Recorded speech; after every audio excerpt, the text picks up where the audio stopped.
Today, we're going to break down 5 incredibly powerful yet super calm Stoic responses that can give you the upper hand in pretty much any difficult conversation.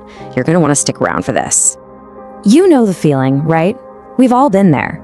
You're in a heated argument, you're getting frustrated, and you're just wishing you had that one perfect thing to say. Something so smart, so on point, that it just stops the other person in their tracks. Not by shouting, but with pure, undeniable clarity. And this right here, this completely reframes what we think of as strength. We're taught to associate power with being the loudest, with interrupting, with being aggressive. But the Stoics, they knew that true power is the exact opposite. It's found in clarity, in self-control, and in that unshakable calm. And that right there is the secret sauce we're exploring. For the ancient Stoics, self-control wasn't about being weak or holding back. No way. It was the ultimate form of strength. It's the foundation for what you might even call mental dominance. Okay, so let's get right into our first tool. Picture this. Someone is getting louder and louder, just trying to steamroll you with volume. Instead of matching that energy, you calmly, quietly say this.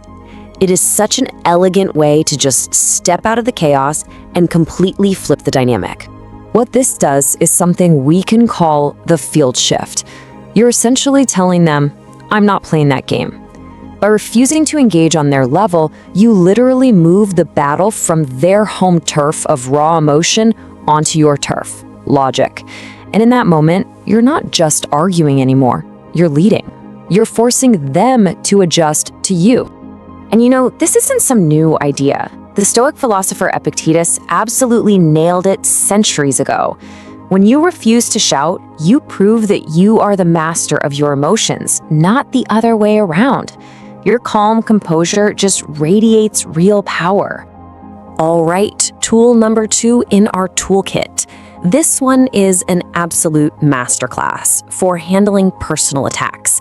You know, the sarcasm, the little digs, the contempt. It's like holding up a perfectly clean mirror to the other person. And here's the magic of it. It is not an insult. We call it the mirror effect. You're not stooping to their level. You're just calmly reflecting their own behavior back at them. It's so effective because it interrupts their attack. And for a split second, it forces them to see themselves. And that little moment of self-awareness, it totally disarms their attack without escalating the fight. And hey, if you want to talk about a powerful source for this idea, how about a Roman emperor? The philosopher King Marcus Aurelius wrote that the best revenge is simply to be different from your attacker. So this response, it elevates you. It turns a cheap shot into a profound display of character. Okay, so what about those conversations that, let's be honest, feel more like an ambush, where it's just a constant stream of negativity? Well, this next phrase isn't a retreat. It's a powerful declaration of your own standards. With this phrase, you become the standard setter. So you're not running away from the argument.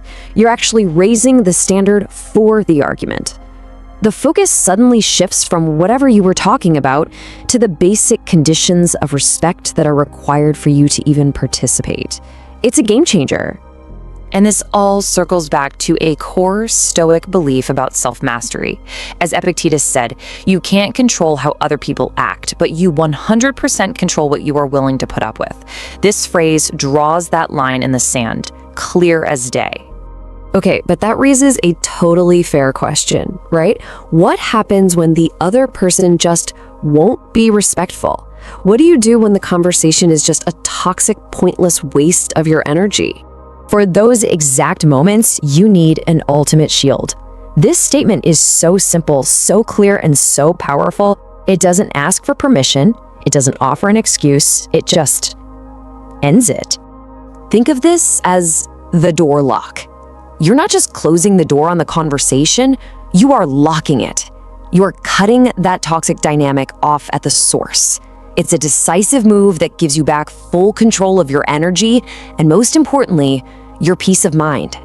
Sometimes locking that door is the strongest thing you can do. And I really want to hammer this point home. This is not weakness. As Marcus Aurelius put it, when you choose not to continue, you are choosing not to be harmed. You're not just dodging a fight, you are rising above it to protect your own dignity. And now for our final and maybe most sophisticated response. This one is perfect for those tricky disagreements with people you actually care about, family, friends, coworkers, who might be trying to push their worldview onto you, even if they mean well. What you're doing here is activating what we'll call the independent mind. Notice, you're not attacking their opinion at all. You're simply and firmly defining your own. It communicates, I hear you and I value you, but I think for myself. And it does it all without creating a fight. And this really gets to the heart of personal freedom, doesn't it? The philosopher Seneca put it perfectly. This phrase is literally the key to escaping the prison of what other people think. It's an elegant declaration of your emotional independence. And you know what? When people see they can't pressure you, that's when they start to really respect you.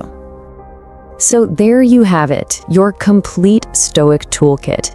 5 powerful phrases that, when you say them with a calm confidence, can defend your dignity, set your boundaries, and honestly strengthen your position in any conversation you have.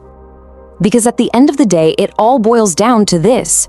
You don't earn respect by being the loudest or the most aggressive person in the room. Real, lasting respect, that's not something you can force. It's inspired by the strength of your character and the quiet power of your self-control. So, as we close this out, I want you to really think about this for a second. Look at this list again and think about your own life, your own conversations. Which one of these are you going to use first?